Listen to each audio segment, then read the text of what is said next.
मैं चाहता था स्क्रीन के सामने वाले अपने इस हैंडसम चेहरे से सब कुछ जीत सकता था, लेकिन मैंने वापस लौटने के लिए सबसे क्रेजी तरीका चुना। किसी में मुझ पर सवाल उठाने की हिम्मत नहीं थी, किसी की सांस तक नहीं चल रही थी। जब उन प्लेयर्स ने मेरे बॉडी पर कब्जा किया तो उन्हें लगा कि ये उनके लिए एक जैकपॉट है, क्योंकि हर एक टारगेट लड़की की मेरे लिए शुरुआती लाइकिंग 90% से ऊपर थी। हाँ, मुझे सब पसंद करती थी, लेकिन उन बेवकूफों ने अपनी घिनौनी झूठी चालाकियों और गिड़गिड़ाने वाले तरीकों से एक अच्छे खासे मौके को पूरी तरह बर्बाद कर दिया। जब तक 10वें प्लेयर को सिस्टम ने खत्म नहीं कर दिया, तब तक वो उन औरतों के कपड़े के कोने तक नहीं छू पाए थे। उन्हें इस बात का अंदाजा नहीं था कि जब वो कुत्तों की तरह उन औरतों को खुश करने में लगे थे, उससे पहले ही उन औरतों को ये बात समझ आ गई थी कि बॉडी के अंदर का इंसान बदल चुका है। मैं हवा में तैरते हुए ये सब देखकर धीरे धीरे हंस रहा था। क्या एक शर्त लगाओगे? मुझे वापस भेज दो। बस 3 महीनों में मैं उन सारी औरतों को मेरे सामने घुटनों के बल बैठा दूंगा। सिस्टम ने मजाक उड़ाते हुए कहा, अच्छा ऐसा है? तुम्हारे हिसाब से चुने गए 10 चालाक प्लेयर का एक बार भी कामयाब हुए? सिस्टम मेरी बात सुनकर काफी देर तक खामोश रहा, फिर वो एग्री कर गया। तुम्हें 2 दिन देता हूँ, अगर पहला स्टेज फेल हुआ तो तुम्हारा हाल उन सब से 10 गुना बदतर कर दूंगा। मैंने कहा, अच्छा ठीक है, ये डील है। तभी एक सफेद रोशनी चमकी और मैंने एक अजीब से पिंक रंग के रेशमी बेड पर अपनी आंखें खोली। मैं तुरंत भागकर आईने के सामने गया। मेरा चेहरा डर लगने की हद तक पीला पड़ चुका था। कलाई पर सिंपैथी पाने के लिए बनाया गया वो बदसूरत चोट का निशान अभी भी चुप रहा था। मेरी आंखों में एक नफरत सी दौड़ गई। कितना गंदा लग रहा है। मेरी बॉडी की ऐसी हालत कर दी उन्होंने। सर की आवाज के साथ मैंने झटके से पर्दे हटा दिए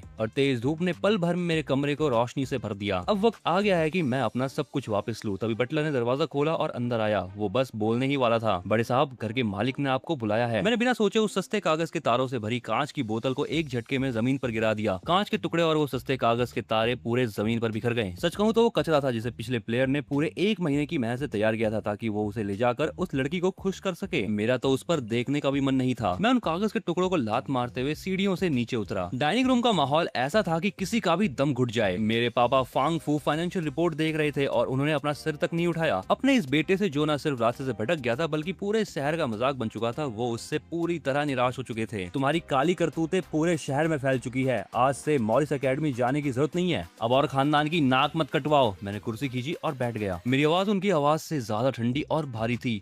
आप मेरा नाम कटवाना चाहते हैं? तुम सी क्लास में सबसे आखिर नंबर पर हो। बोर्ड ऑफ डायरेक्टर्स को भी मैं अब और नहीं संभाल सकता। मैं बोला, मेरे लिए एक आखिरी मौका मांगिए। अपनी दोनों उंगलियों के बीच मैंने उस जेड ग्रेड के बैच को पकड़ा, जो कि एक बेइज्जती की निशानी था। अगले महीने की परीक्षा में मैं अपनी असली जगह वापस ले लूंगा। मेरी बात सुनकर पिताजी के हाथों में थमा अखबार थोड़ा कांप गया। ये बात करने का अंदाज उनके लिए बहुत जाना पहचाना था। उन्होंने अखबार नीचे रखा और अपनी बोहें सिकोड़ ली। मैं सीधे उनकी आंखों में देख रहा था और एक कदम भी पीछे हटने के लिए तैयार नहीं था। चाहे मैं पहले जैसा भी रहा हूँ, अगर इस बार मैं नाकाम हुआ तो मैं खुद अपनी मर्जी से सारी जायदाद और शेयर्स का हक छोड़ दूंगा और खुद इस फांग परिवार से बाहर भी निकल जाऊंगा। मैंने अपने पीछे हटने के सारे रास्ते खुद ही बंद कर दिए थे। चाहे मुझे सच में बाहर ही निकाल दिया जाता, मेरी काबिलियत के दम पर मैं तब भी एक शानदार जिंदगी जी सकता था। लेकिन ये सेल्फ रिस्पेक्ट की लड़ाई थी जो मुझे हर हाल में जीतनी थी। पिताजी ने मुझे बहुत गौर से देखा और आखिर में एक गहरी सांस ली। ये आखिरी महीना है, मैं उन बूढ़े डायरेक्टर्स को संभाल लूंगा। मैं अपनी उस धूल जमी हुई सुपर कार को चला कर लाया और उसे मॉरिस एकेडमी के गेट पर रोक दिया। मैं कार के दरवाजे पे टिक के बड़े आराम से उस बड़े से स्कूल के स्लोगन वाले पत्थर को देख रहा था। 3 साल पहले उस पर लिखा स्लोगन खुद मैंने अपने हाथों से ही लिखा था। तभी एक अजीब सा हेयर स्टाइल वाला लड़का मेरे सामने अकड़ते हुए आया। उसके चेहरे पे साफ साफ दुश्मनी और बदमाशी दिख रही थी। अरे, ये हमारे फांग खानदान के बड़े साहब नहीं है? उसके हाथ में मौजूद पेन की नोक बुरी नीयत से मेरी पीठ पर आके चुभी। सुना है तुम पिछले हफ्ते जबरदस्ती लियू परिवार की पार्टी में घुस गए थे और लियू खानदान की बेटी ने तुम्हें कचरे की तरह स्विमिंग पूल में फेंकवा दिया था। वहाँ का पानी कैसा था? पीने में मजा आया? मेरे आसपास जितने भी लोग खड़े थे वो इस बात को सुनकर जोर से हंसने लगे। ओ हाँ, याद आया। सुना है तुम्हारी हिम्मत बाई डायरेक्टर के पियानो को छूने की भी हुई थी, जिसका रिजल्ट ये हुआ कि तुम्हें भी पियानो के साथ साथ बाहर फेंकवा दिया गया था। अब ये बात सुनने के बाद सब और ज्यादा जोर से हंस रहे थे। ठीक उसी वक्त मेरे दिमाग में रोबोट जैसी चढ़ाने वाली एक आवाज गूंजी। First stage task, target person है बाय निंगमिंग। बाय निंगमिंग के इमोशंस का उतार चढ़ाव 50 तक पहुंचना चाहिए। बचा हुआ समय 47 घंटे 59 मिनट। बाय निंगमिंग इस पूरे शहर की सबसे कम उम्र की म्यूजिक जीनियस, संगीत की दीवानी थी और बाई खानदान की वारिस भी। ओ, तो पिछले प्लेयर को जबरदस्ती बाहर फेंकवा दिया गया था। क्या यही वो प्लेयर थे जिसे तुमने टास्क के लिए चुना था? मैंने सार्केज़म मारते हुए सिस्टम से पूछा और सिस्टम का मजाक भी उड़ाया। सिस्टम ने सच में निकम्मों की फौज चुन रखी थी। सामने खड़ा वो लड़का और आसपास के लोग और तेजी से हंसने लगे। उस लड़के ने तो मेरा कॉलर पकड़ने के लिए हाथ भी आगे बढ़ा दिया। तुम बस एक ऐसे आवारा हो जिसे फांग परिवार ने छोड़ दिया है। लेकिन तभी थप्पड़ की एक जोरदार आवाज आसमान से गिरी बिजली की तरह गूंजी और पूरा शोर पल भर में सन्नाटे में बदल गया। वो लड़का अपना गाल पकड़े खड़ा था। उसकी आंखें फटी की फटी रह गई। उसका आधा चेहरा देखते ही देखते बुरी तरह लाल पड़ गया और सूज गया। छी, कितना गंदा है। मैंने नफरत से हाथ झाड़े, जैसे कि मैंने अभी अभी कोई मच्छर या मक्खी मारा हो। तुम्हारी इतनी हिम्मत कि तुमने मुझे मारा। वो लड़का गुस्से से चिल्लाते हुए मुझ पर झपटा। तुम्हें क्या लगता है कि तुम आज भी 3 साल पहले वाले फांग युआन हो? तुम अब सिर्फ एक कचरा हो। वो अजीब तरीके से हाथ पर मारते हुए मेरी शर्ट पकड़ने की कोशिश करने लगा। मैं बस जरा सा एक तरफ हटा। मैंने अपने आप को इतने अच्छे संभाला जैसे कि मैं कोई डांस कर रहा हूँ। उसका वार खाली गया और वो अपना बैलेंस को बैठा और वो वहीं सबके सामने मुंह के बल बेहद बुरी तरीके से गिर पड़ा। उसकी पैंट घिस के फट गई और उसकी जिप भी खुल गई। पूरी तरीके से धूल से सन गया था। आसपास खड़े लोगों ने हैरान होकर एक गहरी सांस ली। क्या ये सच में वही इंसान है जो दूसरों के तलवे चाटता था, जो किसी की भी हाथों की कठपुतली बन जाता था? क्या ये वही आवारा फांग युआन है? मैंने नीचे झुककर उस लड़के का कॉलर कस के पकड़ा और उसे सर उठाने पर मजबूर किया और मेरी आंखों में एक जानलेवा ठंडक थी। जो बात तुमने अभी कही, क्या उसे एक बार फिर दोहराने की हिम्मत है तुम में? ठीक उसी वक्त एक बेहद ठंडी और संभली हुई आवाज गूंजी, तुम सब अब हद में रहो। कुछ ही कदमों की दूरी पर बाय निंगमिंग अपनी ठंडी नजरों से मुझे घूर रही थी। सिस्टम का नोटिफिकेशन आया, टारगेट बाय निंगमिंग अब लॉक हो चुकी है। उसकी आपके लिए लाइकिंग वैल्यू अभी -70 है। उसकी लंबी और खूबसूरत उंगलियां एक फाइल के पन्ने पलट रही थी, जो कि मेरी हरकतों और सजाओं के लिए एक लंबा चौड़ा रिकॉर्ड था। मैं वहाँ से हटा नहीं, बल्कि मजे लेते हुए मैंने अपने दोनों हाथ बांध लिए और बेझिझक अपनी नजरों से उसे ऊपर से नीचे तक देखने लगा। बाय निंगमिंग को मेरा इस तरह सीधे घूरना अजीब लगा। उसकी बोहें थोड़ी और सिकुड़ गई। 13वीं बार स्कूल के डिसिप्लिन को तोड़ना, 5वीं बार मारपीट करना। फांग युआन, स्कूल के नियमों के मुताबिक स्टूडेंट काउंसिल के पास तुम्हें सस्पेंड करने का पूरा हक है। लेकिन मैं डरा नहीं, बल्कि एक कदम और आगे बढ़कर मैं उसके बिल्कुल करीब आ गया। मेरी उंगलियों ने उसकी यूनिफॉर्म के कॉलर को हल्के से छुआ और उस महंगे कपड़े के ऊपर से ही मैं उसी कॉलर बोन के पास उंगली से घेरा बनाने लगा। ये वही जगह थी जहाँ मैंने कभी उसकी कॉलर बोन पर अपने दांतों के निशान छोड़े थे। या हमारी प्रेसिडेंट इतनी ही कड़ी और नियमों की पक्की है? ये सुनते ही बाय निंगमिंग की आंखों में गुस्सा आ गया। वो मेरा हाथ झटकने ही वाली थी, लेकिन तभी मेरे शरीर से निकलने वाली वो बेहद मनमोहक खुशबू की नाक में समा गई। उसकी आंखों की पुतलियां एकदम से खुल गई, क्योंकि ये खुशबू सिर्फ असली फांग युआन की ही हुआ करती थी। आसपास तमाशा देख रही भीड़ के मुंह से अचानक हैरानी की चीख निकल पड़ी, जैसे कि उन्होंने दुनिया का कोई अजूबा देख लिया हो। बाय निंगमिंग तुरंत होश में आई। तभी उसे एहसास हुआ कि हम बहुत अजीब पोजीशन में थे और काफी ज्यादा करीब थे। उसने बेहद गुस्से और सख्ती में मेरी कलाई पकड़ ली और पूरी ताकत से मेरा हाथ पीछे मरोड़कर मुझे उस ठंडे स्लोगन वाले पत्थर पर टिका दिया। स्टूडेंट काउंसिल की वो बेहद संस्कारी और कड़क प्रेसिडेंट आज पूरे स्कूल के सामने इस निकम्मे और गिड़गिड़ाने वाले लड़के के साथ इस हालत में उलझी हुई थी। उस संगमरमर की ठंडक मेरी यूनिफॉर्म को चीरती हुई मेरी पीठ में चुभने लगी, जिससे मुझे भी थोड़ा गुस्सा आया। तो थोड़ी नीचे झुकी। उसकी गर्म सांसें और छुपा हुआ गुस्सा मेरे कानों के पास महसूस हो रहा था। उसकी आवाज इतनी धीमी थी कि सिर्फ हम दोनों ही सुन सकते थे।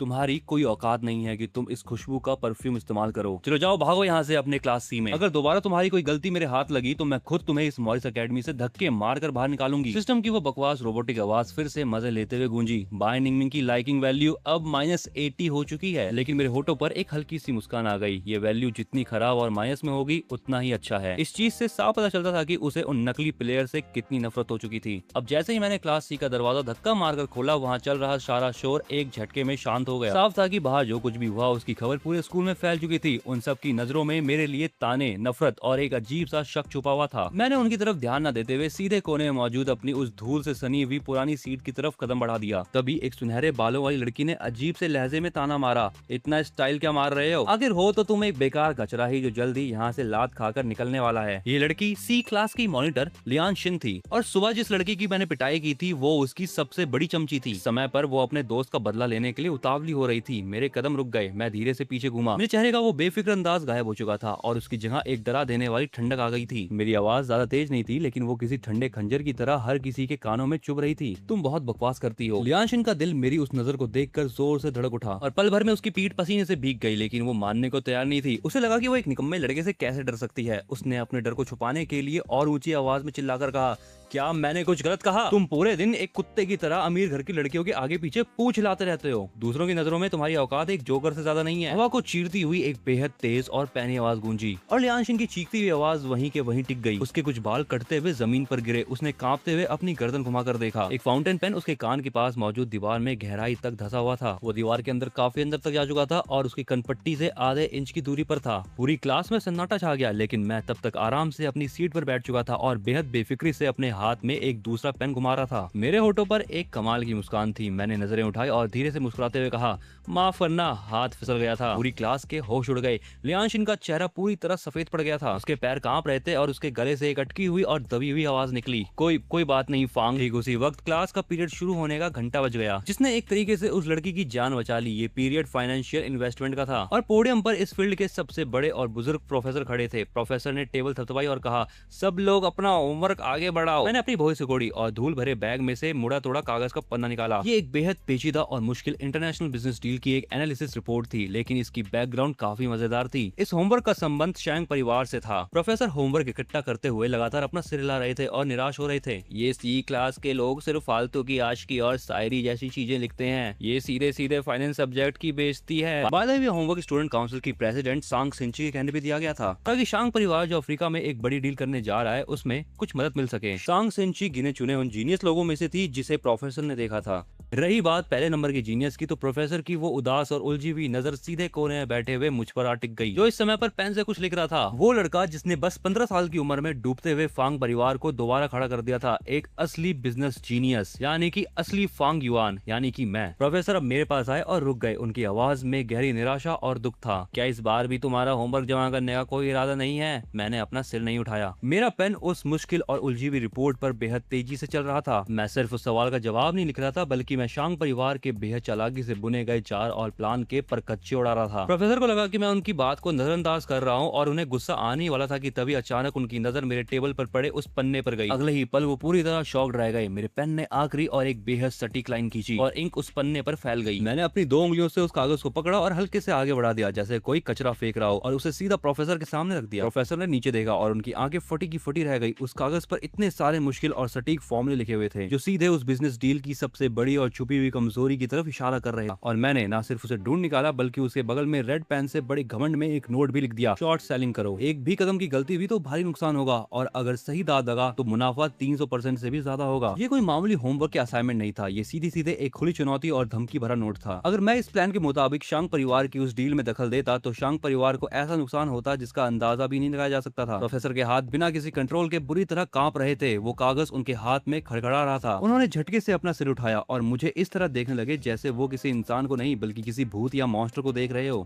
तुम ये कैसे कर सकते हो? मैंने अपना हाथ अपने चिन के नीचे रखा, बेहद आलस से अपनी पलकें उठाई और उनकी तरफ देखते हुए बोला, क्यों? क्या प्रोफेसर साहब को लगता है कि मेरे इस जवाब में कोई गलती है? प्रोफेसर के चेहरे का रंग बार बार बदलते रहा। आखिरकार उन्होंने एक गहरी सांस ली और बेहद सावधानी से उस कागज को मोड़ा। ये रिपोर्ट मैं खुद प्रेसिडेंट शांग के हाथ में सौंपूंगा। प्रेसिडेंट शांग यानी शांग सिंची। ये सुनते ही पूरी क्लास में खलबली मच गई। वो जो सबसे ऊपर सबकी पहुंच से दूर स्टूडेंट काउंसिल के प्रेसिडेंट है और शांग परिवार के अगले वारिस शांग सिंची। उनकी बातें सुनकर मैं बस धीरे से मुस्कुराया, जैसी आपकी मर्जी। इसके बाद मैंने अपना सिर घुमाया और खिड़की के बाहर देखने लगा। मैंने बहुत धीमी आवाज में खुद से कहा, चलो अच्छा ही है, मैं भी स्टूडेंट काउंसिल के प्रेसिडेंट से मिलना चाहता हूँ। स्टूडेंट काउंसिल का ऑफिस, प्रेसिडेंट शांग। इसी क्लास से लेकर वाई क्लास की रिपोर्ट है। असिस्टेंट ने सावधानी से फाइलों का एक बड़ा सा ढेर टेबल पर रख दिया, लेकिन सांग सिंची ने अपना सिर तक नहीं उठाया। उसकी नजरें पूरी तरह सामने रखे फाइनेंशियल मॉडल पर टिकी थी। सी क्लास से वाई क्लास तक के लोग उसके लिए बस एक फालतू के शोर की तरह थे। वो खुद भी नहीं जानती थी क्यों उसके दिल के कोने में अजीब सी बेचैनी थी जो कि जाने का नाम नहीं ले रही थी। पर जब सारी रिपोर्ट उसके सामने थी तो उसे लगा कि वो जरूरत से ज्यादा सोच रही है। थोड़ी देर बाद असिस्टेंट ने उसे बताया कि आज फिर से बाइनिंग ने एक पियानो को तोड़ दिया। असिस्टेंट ने बहुत डरते हुए ये बात कही, अच्छा उसका बिल उसे दे दो और उसे कहो कि उस पियानो की पूरी कीमत स्टूडेंट काउंसिल के अकाउंट में ट्रांसफर कर दे। सांग सिंची उसके लिए ज्यादा दिमाग नहीं लगाना चाहती थी। प्रेसिडेंट शांग। तभी प्रोफेसर अचानक ऑफिस में अंदर आ गए। उनकी आवाज में एक ऐसी घबराहट थी जिसे छुपाया नहीं जा सकता था। वो लगभग भागते हुए अंदर आए थे और उन्होंने दोनों हाथों से उस रिपोर्ट को इस तरह आगे बढ़ाया जैसे कोई कीमती तोहफा दे रहे हो। ये रिपोर्ट आप इसे एक बार जरूर देखिए। ये सुनकर सांग सिंची के हाथ रुक गए और फाइनली उसने अपनी नजरें उठाई। उन्होंने उस कागज को अपने हाथ में लिया और जैसे ही उनकी नजर उस पर लिखी बातों पर पड़ी, कमरे की हवा जैसे एक पल के लिए जम सी गई। सांग सिंची के चेहरे का वो शांत और संस्कारी अंदाज गायब हो गया और उसकी जगह एक भारी और डरा देने वाला गुस्सा आ गया। उस कागज को पकड़ने की वजह से उनकी उंगलियों के जो जोड़ थे वो सफेद पड़ गए। उसने अपने होठों को कस के बीच लिया। ये किसने लिखा है? उसकी आवाज में बहुत गुस्सा था, लेकिन उसने कमरे का तापमान एकदम ठंडा कर दिया था। सी क्लास के फांग युआन ने लिखा है ये सब कुछ। प्रोफेसर की आवाज बहुत दबी और डरी हुई निकली। शांग सिंची एक पल के लिए चौंक गई। उसकी आंख में अजीब सी हलचल हुई। इस नाम से भला वो अनजान कैसे हो सकती थी? 3 साल पहले मैं ठीक उसी सीट पे बैठता था जिस पर वो आज बैठी हुई थी, लेकिन अचानक एक ही रात में जैसे मैं पूरी तरह बदल गया। आसमान की ऊंचाइयों से सीधे कीचड़ में जा गिरा, मानो किसी कॉकरोच की तरह। वो इंसान था जिसे पीछे छोड़ने के लिए वो दिन रात मेहनत करती थी, और अचानक मैं उनके लिए एक ऐसा इंसान बन गया जिससे वो सबसे ज्यादा नफरत करती थी। लेकिन मेरी लिखी हुई इस रिपोर्ट को देखकर उसे लगा कि क्या मैं 3 साल से बस नाटक कर रहा था या फिर सही समय का इंतजार। इन सब बातों की परवाह किए बिना मैं यूनिवर्सिटी के सबसे शांत चाइनीज रेस्टोरेंट के अंदर चला गया। मैंने धीरे से खुद से कहा,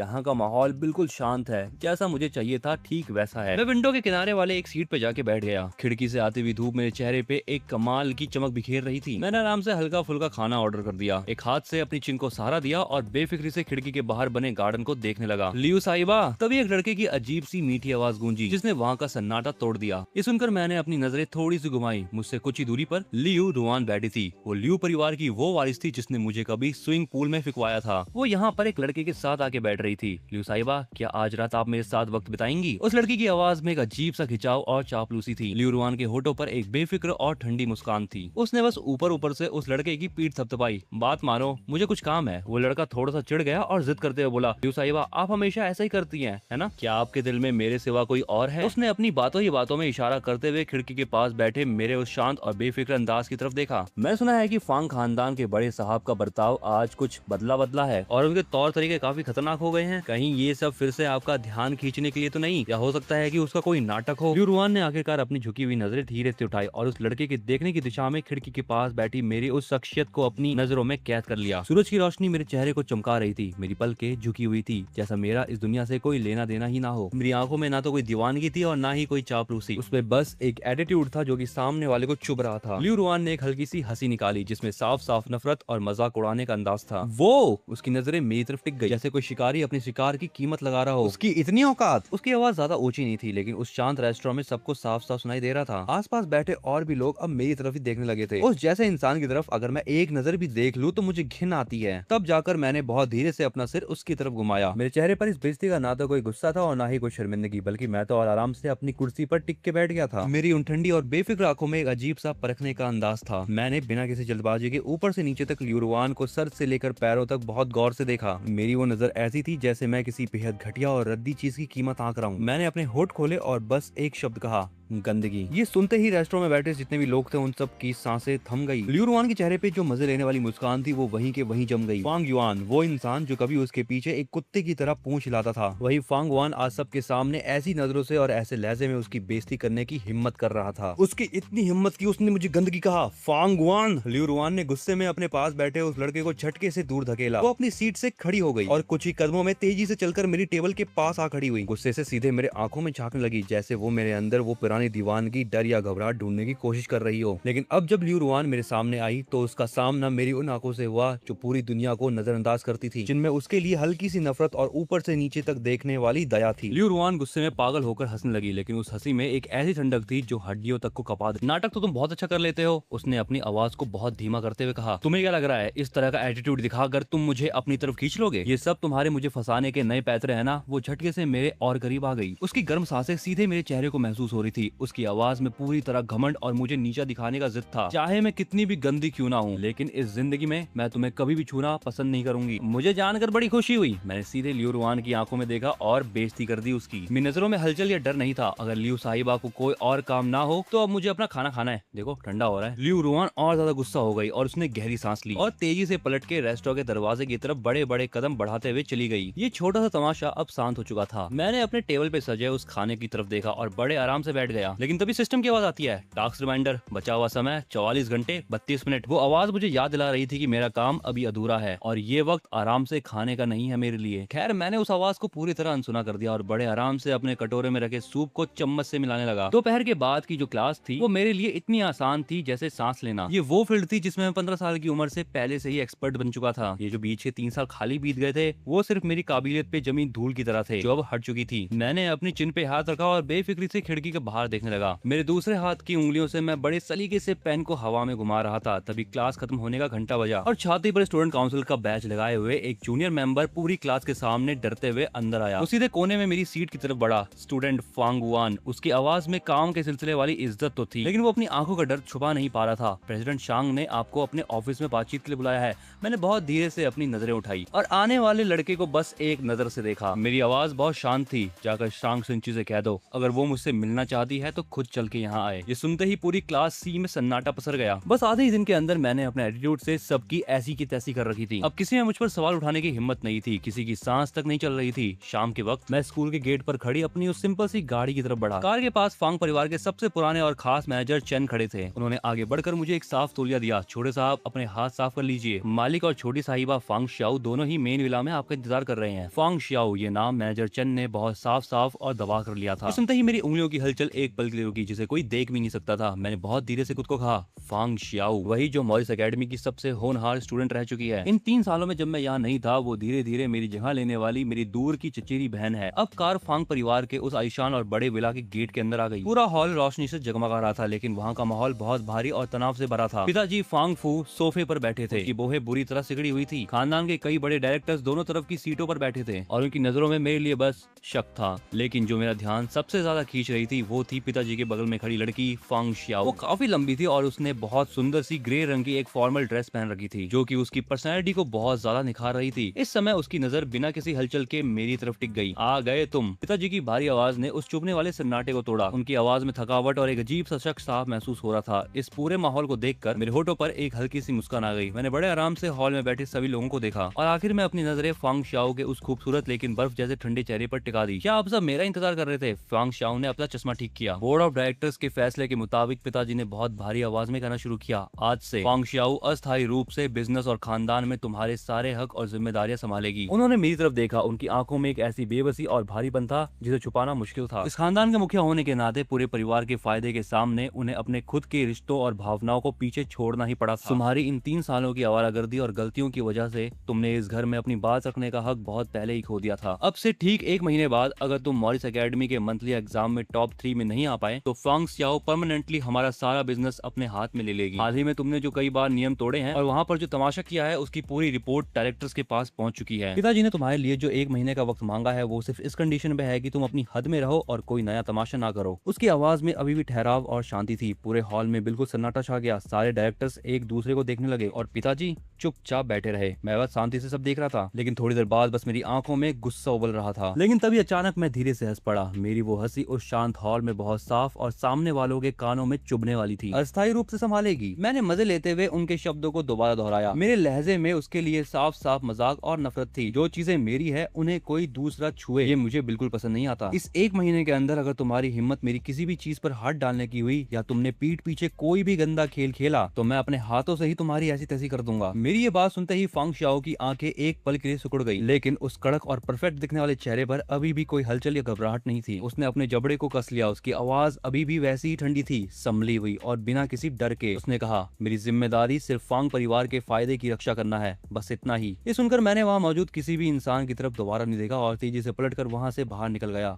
अगला दिन, टास्क रिमाइंडर, बचा हुआ समय 23 घंटे 5 मिनट। लगता है अब तुम्हें याद दिलाने के तरीके को बदलना पड़ेगा। काम में ढील देने की कीमत एक छोटी सी सजा है। सिस्टम के उस रिमाइंडर के साथ मेरे शरीर में एक अजीब सी हलचल हुई, जैसे कि कोई सुइयां चुभ रही हो। वैसे ही एक दर्द मेरी रगों में बहने लगा। ये चीज हाई डायमेंशन की तरफ से एक चेतावनी थी जो मुझे टास्क में देरी करने की सजा दे रही थी। मैं एक शांत जगह पे गया और हंसते हुए कहा, क्या तुम्हारा सब्र जवाब दे रहा है? लगता है हाई डायमेंशन के लोगों के पास भी अपनी कमजोरियां होती हैं। थोड़ी देर बाद मैं बहुत आलीशान तरीके से मॉरिस एकेडमी में चला गया। Student Fang Yuan. तभी पीछे से एक बर्फ के पहाड़ से बहने वाले ठंडे झरने जैसी साफ और सुरीली आवाज गूंजी, जिसने पल भर में आसपास के शोर को पूरी तरह शांत कर दिया। मेरे कदम जरा रुके और मैं धीरे से पीछे घूमा। सांग सिंची खुद अपने सामने से हटती हुई भीड़ के बीच से रास्ता बनाते हुए सीधे मेरी तरफ चली आ रही थी। मैंने कहा, अरे प्रेसिडेंट शांग साहब खुद ही यहाँ पधारे हैं। मैंने भौहें थोड़ी ऊपर उठाई। मेरे लहजे में एक मजे लेने वाला अंदाज साफ था। पता नहीं ऐसा क्या जरूरी काम आ गया है जिसके लिए आपको खुद यहाँ तक चलकर आना पड़ा। सांग सिंची के होठों पर एक बहुत परफेक्ट मुस्कान आ गई। फांग युआन, कल जो तुमने फाइनेंशियल रिपोर्ट बनाई थी मुझे उसमें काफी दिलचस्पी है। उसकी नजरें पूरी तरह मुझ पर आके टिक गई। पता नहीं मुझे अब ये मौका मिलेगा या नहीं कि तुम मेरे साथ स्टूडेंट काउंसिल के ऑफिस में चल के इस पर थोड़ी बातचीत करो। मैंने भी उसके जवाब में वैसी ही एक परफेक्ट मुस्कान बिखेरी, लेकिन मेरी आंखों के अंदर भी कोई अपनापन नहीं था। जब आप इतनी प्यार से मुझे बुला रही हैं तो मैं मना कैसे कर सकता हूँ? और इस तरह आसपास के लोगों की जलन से गुजरते हुए मैं शांग सिंची के साथ उस स्टूडेंट काउंसिल के रूम में चला गया। स्टूडेंट फांग, सांग सिंची अपनी सीट पर बैठी नहीं, वो उस बड़ी सी कांच की खिड़की के सामने जाके खड़ी हो गई। उसकी पीठ सुबह की धूप की तरफ थी। मुझे फालतू की बातें करके समय बर्बाद करना बिल्कुल पसंद नहीं है। तुम बहुत अच्छे जानते हो कि तुम्हारी वो रिपोर्ट शांग परिवार के इस सबसे खास प्रोजेक्ट के लिए क्या मायने रखती है, जिसे बनाने में हमें सालों लगे हैं। मैंने उसकी बात का कोई सीधा जवाब नहीं दिया। मैं बस बड़े ही आराम से सोफे पर टिक के बैठा था। मेरी उन ठंडी और बेरुखी से भरी आंखों में सब कुछ पहले से ही जान लेने का एक भरोसा था और मैं बस शांति से उसे देखता रहा। सांग सिंची पीछे घूमी, उसकी नजरें सीधे मेरी आंखों में छुप रही थी। अगर मैं ये चाहूँ कि तुम इस रिपोर्ट की बातों को पूरी तरह राजी रखो ताकि शांग परिवार का ये प्रोजेक्ट बिना किसी रुकावट के आगे बढ़ सके, अगर तुम थोड़ा रुक जाते हो तो मैं तुम्हारी कोई भी शर्त मानने को तैयार हूँ। ये एक सौदा है। उसका ये अंदाज ये बता रहा था कि उसे माहौल को अपने कंट्रोल में रखने का कितना भरोसा है। प्रेसिडेंट साहब का वादा सुनने में तो ये सौदा बहुत महंगा लगता है। आखिरकार मैंने अपने होठ हिला ही दिए और बड़े ही एटीट्यूड में आकर बोला, इस सौदा इतना महंगा है कि शांग परिवार की उस पूरी मेहनत और इतने बड़े प्लान की बराबरी कर सके जिसे आप हर हाल में पाना चाहते हो। मैंने अपनी बातों को थोड़ा खींचते हुए कहा और मेरी नजर सांग सिंची के उस परफेक्ट लेकिन ठंडे चेहरे पे टिक गई, जैसे मैं किसी सामान या प्रोडक्ट की कीमत लगा रहा हूँ। सांग सिंची की भुएं एक पल के लिए अंदर ही अंदर सिकुड़ गई। उसकी ग्रे आंखों की गहराई में एक ठंडी और पैनी चमक दौड़ गई। इसकी हिम्मत तो देखो, ये सीधे आसमान छूने वाली बात कर रहा है। उसने मनी मन सोचकर मेरा मजाक उड़ाया और वो हिसाब लगाने लगी कि आखिर मैं क्या कीमत मांग सकता हूँ और जरूरत पड़ने पर क्या कड़े कदम उठाने पड़ेंगे। लेकिन मैंने अपनी बात का रुख एकदम से बदला। इस राज को मैं सच में तुम्हारे लिए पूरी तरह अपने सीने में दफना दूंगा। सांग सिंची की नजरें थोड़ी सीरियस हुई। तुम्हें क्या चाहिए? उसकी आवाज अभी भी वैसी संभली हुई थी, लेकिन कमरे के अंदर का माहौल और ज्यादा भारी हो गया था। मैंने मुस्कुराते हुए कहा, मैं तुम्हारे साथ एक शर्त लगाना चाहता हूँ और शर्त ये होगी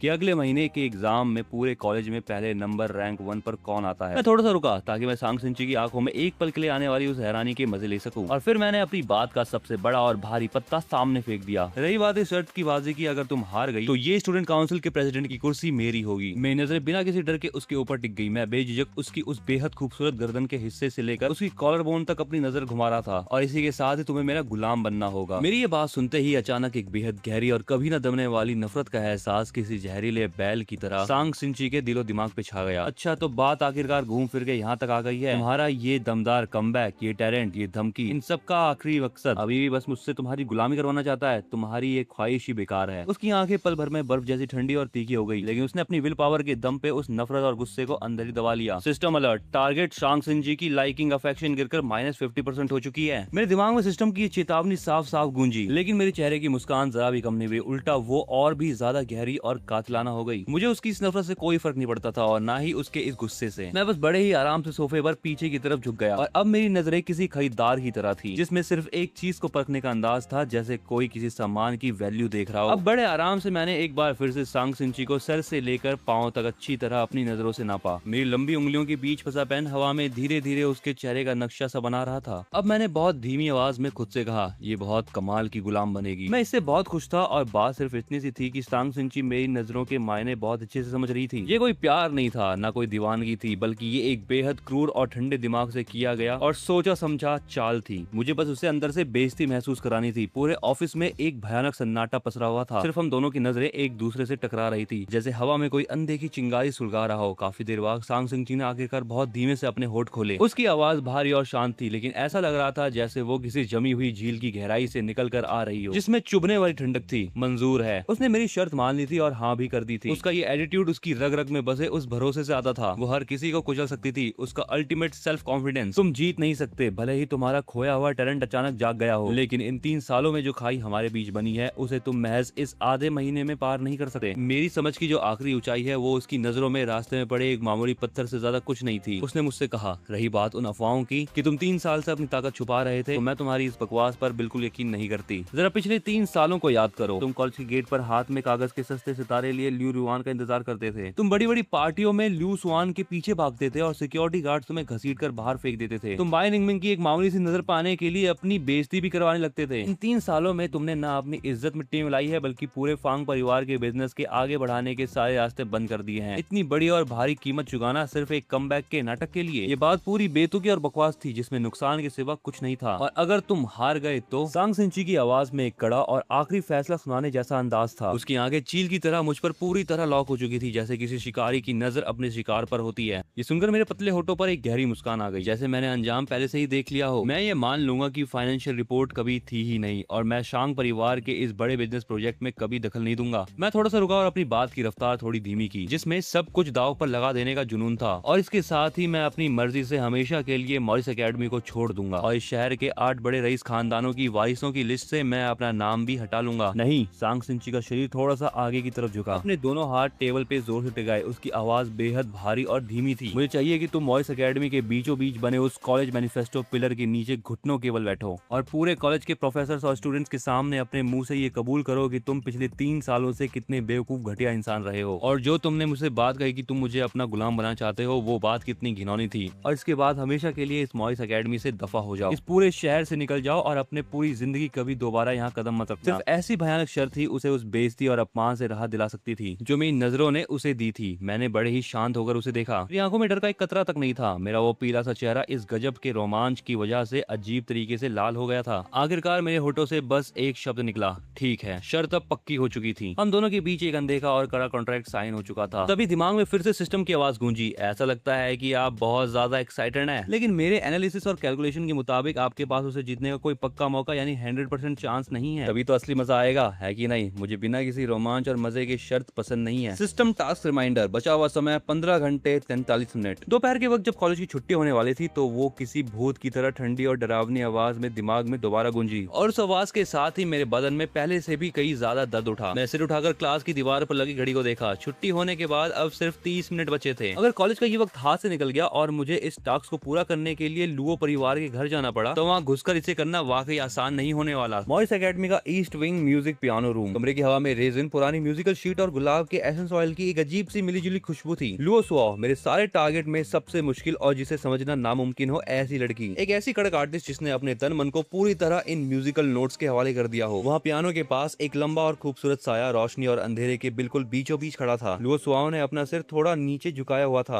और उसकी पतली नाजुक उंगलियां पियानो के कवर पर हल्की सी टिकी थी। वो किसी पुराने जमाने की क्लासिक ऑयल पेंटिंग जैसी लग रही थी, जिसमें गजब की रॉयल्टी तो थी लेकिन साथ ही एक गहरा दुख भी छुपा हुआ था। मैंने पहले भी कहा था ये जगह तुम्हारे आने के लिए नहीं है। उसकी आवाज में कोई गर्माहट नहीं थी। उसका एक एक शब्द भारी थकावट और मुझे वहाँ से भगाने की जिद से भरा था। मैंने उसकी बात को पूरी तरह अनसुना कर दिया। मेरी नजर पियानो के कवर से हटकर वहाँ बिखरे हुए कुछ पीले पड़ चुके कागजों पर जा टिकी, जिन पर लिखे हुए अनगिनत म्यूजिकल नोट्स को काट काट कर पूरी तरह खराब कर दिया गया था। चेंजेस के कई निशान, कई लाइनें और गुस्से में पेन से खरोचे गए वो निशान एक दूसरे के ऊपर अजीब से मंडरा रहे थे। इस जगह पर मेरी आवाज एकदम शांत और ठंडी थी। तुमने इसे 15 बार बदला है लेकिन तुम अभी भी इससे खुश नहीं हो। मुझे बताओ तुम संगीत के जरिए आखिर क्या बयां करना चाहती हो? ये कहते हुए मेरा हाथ बहुत धीरे से उसके कंधे पे जा टिक गया। System alert, target Luo Suao, emotional fluctuation, score 35%। बाहर निकलो यहाँ से। लुओ सुआओ की आवाज उसके भीजते हुए दांतों के बीच से निकली, जिसमें अपनी बर्दाश्त की आखिरी हद पर होने वाली एक कम कभी साफ महसूस हो रही थी। उंगलियां गुस्से और बेबसी में अपने ही घुटनों को जोर से खींच रही थी। वो बर्फीला अकड़ा हुआ हाथ मेरे सामने था।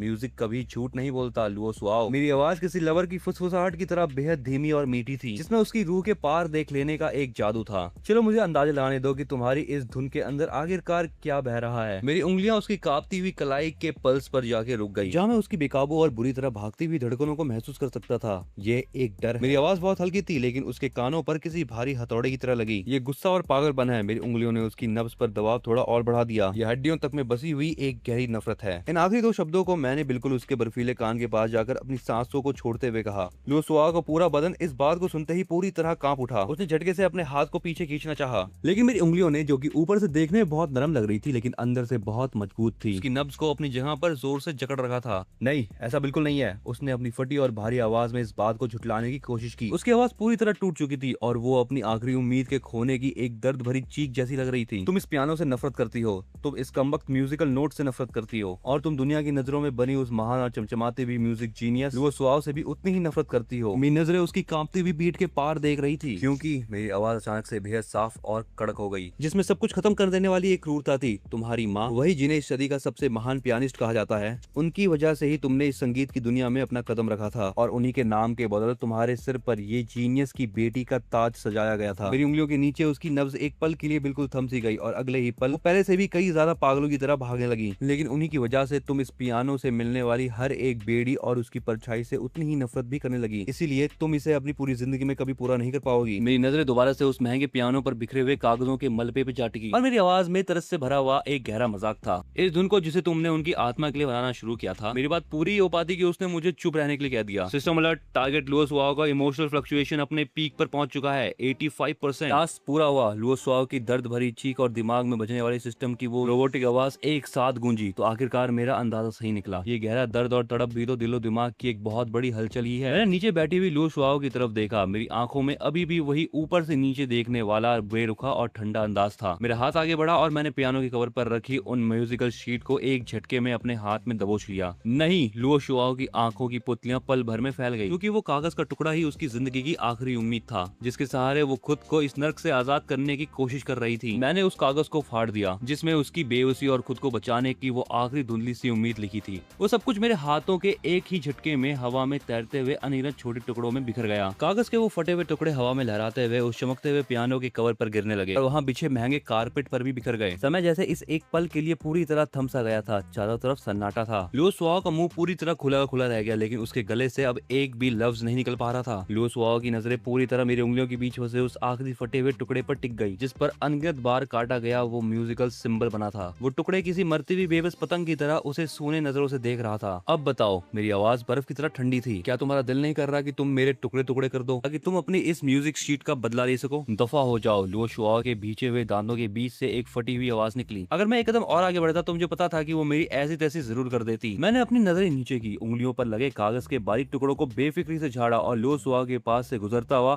सीधे उस लाइट के नीचे रखे पुराने खामोश पियानो की तरफ बढ़ गया। मैंने एक ही झटके में पियानो का कवर ऊपर उठा दिया। नहीं, लुओ सुआओ पागलों की तरह मेरी तरफ झपटी। उसका निशाना सीधे मेरी गर्दन पे था। वो मेरे जैसे नकारा इंसान को अपने पियानो को हाथ भी लगाने नहीं देना चाहती थी। इससे पहले कि उसकी उंगलियां मेरे बालों को भी छू पाती, मेरी उंगलियों के पोर पियानो की कीज पर टिक गए। मैंने कीज को जोर से दबाया नहीं था, बस उन्हें बहुत आराम से छुआ था जैसे कोई पंख छू रहा हूँ। पियानो से एक सिंगल सुर निकला जो कि बर्फ के पहाड़ से पिघले हुए पानी की तरह था। लुओ सुआओ लड़खड़ाते हुए आधा कदम पीछे हट गई और उसके घुटने जोर से जमीन से जा टकराए। वो कारपेट पे घुटनों के बल बैठ गई और उसकी नजरें पियानो के सामने बैठी मेरी पीठ पर जम गई। पियानो से अब सुरों की नदी बहने लगी, लेकिन अब वो साफ पानी नहीं थी बल्कि वो धुन कई ज्यादा गहरी, धीमी और एक बेहिसाब दर्द और उदासी से लिपटी हुई थी। घुटनों के बल बैठी लुओ सुआओ का बदन जैसे जम सा गया। उसकी आंखों का वो खूनी गुस्सा पल भर में गायब हो गया और उसकी जगह एक अजीब से खालीपन ने ले ली। ये धुन तो वही है। उसकी यादों के बंद दरवाजे अचानक खुल गई। एक धुंधली, पुरानी और इतिहास के पन्नों में दफन हो चुकी दोपहर। ये तब की बात थी जब वो सिर्फ 9 साल की थी और अपनी जिंदगी का पहला पियानो कंपटीशन हार गई थी। तेज बुखार की वजह से उसकी हर सांस उसके गले को जला रही थी। पूरी दुनिया उसकी नजरों के सामने घूम रही थी और उसके पास बचा था तो सिर्फ हार का वो भयानक डर और अकेलापन। उसने पियानो बजाते हुए 3 सुर गलत दबा दिए थे। ये सब इस कमबख्त बीमारी की वजह से हुआ, सब मेरी इस कमजोरी की वजह से हुआ। अब माँ मुझसे कितनी निराश होंगी। वही माँ जिसने अपने सारे सपने और अपनी अधूरी जिद उस छोटी सी बच्ची के कंधे पे लाद रखी थी। लेकिन तभी किसी के आने की आहट हुई। कदम बहुत हल्के थे, मैं एक हिचकिचाहट थी और फिर पियानो के कवर को बहुत ही संभाल कर खोलने की एक हल्की सी क्लिक की आवाज आई और उसके ठीक बाद यही धुन हवा में गूंजने लगी थी। वो धुन किसी बेहद कोमल और प्यारे हाथ की तरह थी जो उसके डर और उसकी बीमारी के दर्द को सहला रही थी। तेज बुखार में उसका दिमाग सुन्न था। उसे ये भी याद नहीं था कि पियानो आखिरकार कौन बजा रहा था। याद थी तो सिर्फ उस धुन से मिलने वाली सुकून और सुरक्षा की वो पुरानी इमोशंस। ठीक होने के बाद उसने ना जाने कितनी बार पियानो की कीज पर उस धुंधली धुन को ढूंढने की कोशिश की, लेकिन सब कुछ बेकार रहा। लेकिन आज वो धुन इतनी साफ और जादू की तरह मेरी उंगलियों से निकल रही थी।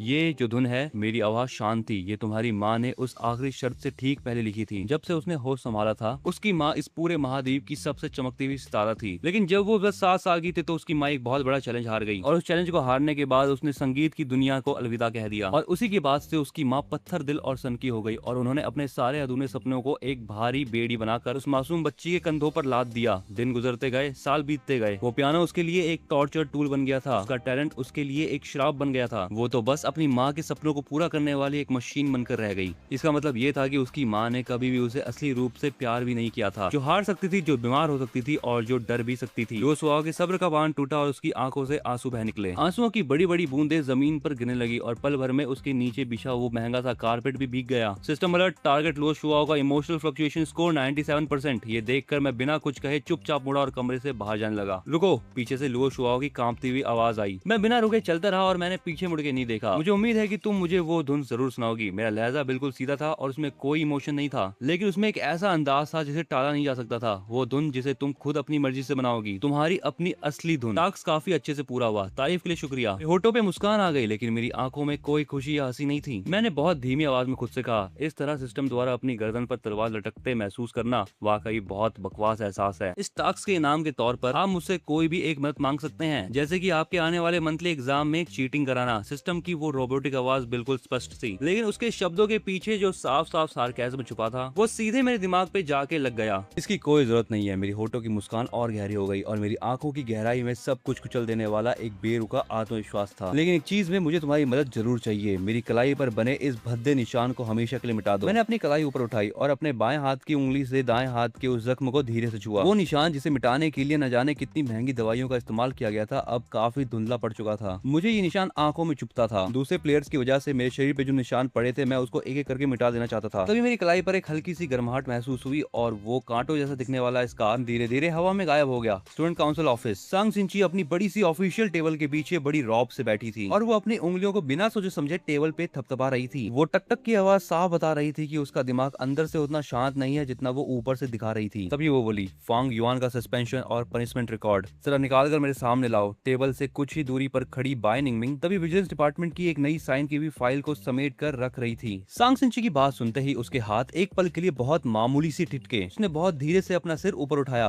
Punishment record. बाय निंगमिंग की बातों में एक अनदेखा कड़ापन और शक साफ झलक रहा था। पिछले 3 सालों में जो उसने महान कारनामे किए हैं उनके बारे में तुमसे बेहतर कौन जानता है। अचानक तुम्हें उसमें इतनी दिलचस्पी कब से होने लगी। सांग सिंची की उंगलियां टेबल पे थम गई और उसकी नजरें सीधे बाय निंगमिंग के चेहरे पे जाकर लॉक हो गई। उसने बहुत ही बारीकी से सामने वाले के लहजे में छुपी उस नाराजगी को पकड़ लिया था जो बाय निंगमिंग को सांग सिंची के इस रिकॉर्ड से हुई थी। इस बात को छोड़ो, मैं तुमसे ये पूछना चाहती हूँ कि आखिरकार तुम कब से उससे जुड़े मामलों पर इतने तीखे रिएक्शन देने लगी हो। मैं तो बस हैरान हूँ। बाय निंगमिंग ने बहुत ठंडे और बेरुखे अंदाज में जवाब दिया। एक ऐसा कचरा स्टूडेंट जो क्लास से लात मारकर निकाले जाने वाला था, आखिर उसकी औकात ही क्या है। क्या वो वाकई इतना काबिल है कि तुम अपना कीमती वक्त उसकी उन बकवास और बेकार फाइलों को खंगालने में बर्बाद करो। सांग सिंची ने बाय निंगमिंग की उस बर्फीली और शक से भरी नजरों का डटकर सामना किया। दोनों की आंखों के पीछे एक गहरा तूफान सुलग रहा था। वो कुछ पलों के लिए बिल्कुल खामोश रही और उसकी उंगली ने एक बार फिर अनजाने में टेबल को हल्के से थपथपाया, जैसे मनी मन किसी का प्रॉफिट तोल रही हो। और आखिरकार वो वापस पीछे हटी, अपनी उस बड़ी सी कुर्सी के बैक रेस्ट से टेक लगाई और उसका अंदाज थोड़ा सा रिलैक्स हो गया। यहाँ तक कि उसके होठों पर एक बहुत हल्की सी मुस्कान आ गई, शायद इसलिए क्योंकि वो मुझे अब बिल्कुल अलग महसूस करा रहा है। सांग सिंची की नजरें खिड़की के बाहर घिरते हुए शाम के घने अंधेरे पर जाकर टिक गई और उसकी आवाज काफी धीमी हो गई। वो बदल चुका है। यहाँ तक कि सांग सिंची भी, जो हमेशा खुद पर काबू रखती थी, जो हर एक चीज को मुट्ठी में रखती थी और जो हमेशा मुझे अपने पैरों की धूल और एक कलंक समझती थी, वो भी आज अपने मुंह से कह रही थी कि मैं बदल चुका हूँ। पूरे ऑफिस में एक सन्नाटा छा गया। बाय निंगमिंग की नजरें एक बार फिर सांग सिंची के उस बेहद खूबसूरत चेहरे पे जाके टिक गई, जैसे वो उस चेहरे के बारीक हाव भाव से उस सच को पढ़ने की कोशिश कर रही थी जो सांग सिंची उसे छुपा रही थी। लेकिन उसे कुछ भी हासिल नहीं हुआ। फांग फैमिली विला में एक चमचमाती लाल रंग की सुपर कार वहाँ से सजे धजे हरे भरे लॉन में कुचलते हुए आई और सीधे विला के आंगन के ठीक बीचों बीच आके रुक गई। मैं कार के दरवाजे से टेक लगाकर खड़ा हो गया और मेरी उंगली उस कलाई को सहला रही थी जो अभी बिल्कुल साफ हो गई थी। वही कलाई जहाँ से पुराने जख्म का निशान साफ हो चुका था। तभी दूसरी मंजिल पर स्टडी रूम की उस बड़ी सी कांच की खिड़की के पास एक लंबी और बेहद खूबसूरत लड़की दिखाई दी, फांग शाओ। उसने अपना सिर थोड़ा सा नीचे झुकाया हुआ था और चश्मे के पीछे छुपी उसकी तीखी नजरें नीचे आंगन में खड़े सीधे मेरे चेहरे पे टिकी थी। मुझे उसकी वो चुभने वाली नजर सीधे साफ महसूस हुई। मैंने अचानक अपना सिर उठाया और हमारी नजरें एक दूसरे से टकरा गई। मेरी आंखों में देखते ही मेरे होठों पर एक ताना मारने वाली मुस्कान तैर गई और उसके बाद मैंने उस खिड़की की तरफ से अपना ध्यान हटाया। मैंने अपने कदम बढ़ाए और सीधा विला के मेन दरवाजे की तरफ चल दिया। ठीक उसी वक्त जब मैंने घर के अंदर कदम रखा तो वहाँ की घुमावदार सीढ़ियों से किसी के भारी कदमों की आवाज गूंजी। फांग शाओ बहुत ही शांत कदमों से सीढ़ियों से नीचे उतर रही थी। वो सीढ़ियों के बिल्कुल बीच में आके रुक गई और ऊपर से नीचे मुझे देखते हुए ये कहा कि मॉरिस एकेडमी की छुट्टी होने के वक्त से पूरे 4 घंटे 28 मिनट बीत चुके हैं। उसने बहुत स्टाइल से अपनी बाइक कलाई ऊपर उठाई और अपने उस बेहद कीमती घड़ी पर वक्त देखा। कॉलेज से लेकर यहाँ तक आने में अगर गाड़ी को नॉर्मल स्पीड से भी चलाया जाए और रास्ते के ट्रैफिक को भी जोड़ लिया जाए तो समय का अंतर ज्यादा से ज्यादा 15 मिनट से ऊपर नहीं होना चाहिए था। तुम्हें हर हाल में 3:30 बजे यहाँ पर पहुंच जाना चाहिए था। आखिरकार तुम इतनी देर से कहाँ थे? गाइस, आज की इस वीडियो को हम यहीं तक रखते हैं। अगर तुम्हें ये वीडियो पसंद आई है तो इस वीडियो को हाइप करना बिल्कुल मत भूलना। अपने क्लासमेट्स के साथ इसे शेयर करो ज्यादा से ज्यादा। और हाँ, अगर तुम्हें इस वीडियो का नेक्स्ट पार्ट देखना है तो चैनल को सब्सक्राइब करो। कमेंट में मुझे बताना जरूर। मेरे चैनल पे और भी कमाल की वीडियो अपलोडेड है, तुम उसे भी जाकर एक बार चेक करो और मैं मिलता हूँ तुमको एक नई कहानी के साथ।